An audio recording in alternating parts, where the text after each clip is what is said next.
Hello, my name is Kate Caldwell. I am the Director of Sponsored Programs at the University of Detroit Mercy. This presentation is Part 3 in a three-part series on developing a budget for a grant proposal. Part 3 will focus on things to keep in mind when preparing your budget. Unallowable costs. The OMB circulars contain a list of expenditures which cannot be supported by federal grants. As with anything, there are sometimes exceptions. For instance, alcoholic beverages are almost never allowable. However, sometimes the National Institutes of Health will allow it if you are studying the effects of alcohol on certain populations. Other examples are as follows: lobbying, entertainment, organized fundraising, and athletics. Other considerations. If your proposal requires renovations to a facility, please contact Tammy Batchelor or Jim Orlando in the Facilities Department. They will need to approve any proposals which require alterations to existing space. Similarly, if the proposal is a collaboration between colleges, both deans should sign off.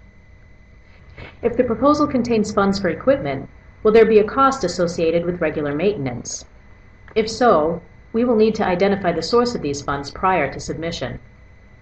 Also, please consider what happens at the end of the grant period. Will the program continue after the end of the grant? If so, how will it be supported? Cost sharing. Please only include cost sharing in the budget if it is required. We will be responsible for managing and tracking cost sharing funds with the same rigor that we do the grant funds. If cost sharing is required, check the RFP to see if an in-kind match is acceptable or if the program requires a cash match. By in-kind match, I mean donated time on the part of the project team or any donated goods or services from a third-party source. Any matching commitments, cash or in-kind, from third-party sources such as corporations, foundations, or other organizations require a letter of approval from the funder. For instance, if you receive a grant from the Department of Transportation and you approach a local foundation for funds for the same project, then the foundation must approve the use of their support as part of the cash match for the grant. Please also keep in mind that any matching funds must be allowable as a direct or indirect cost on the project. For instance, we cannot match with equipment purchased prior to the start of the grant, as it would be considered a pre-grant cost. Also, we cannot match federal dollars with other federal dollars, and we cannot use the same match twice.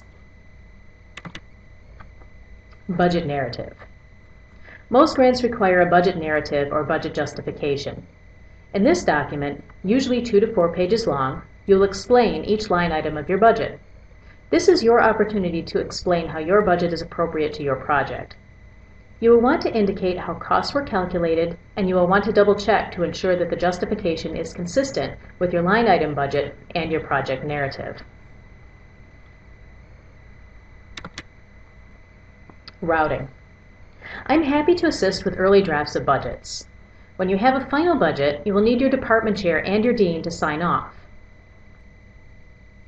The signature page is on the Totals tab of our internal summary budget sheet. Once your dean has signed off, please route budgets to me. I will obtain signatures from the budget office and the provost. Please begin the signature process 5 days prior to the agency deadline.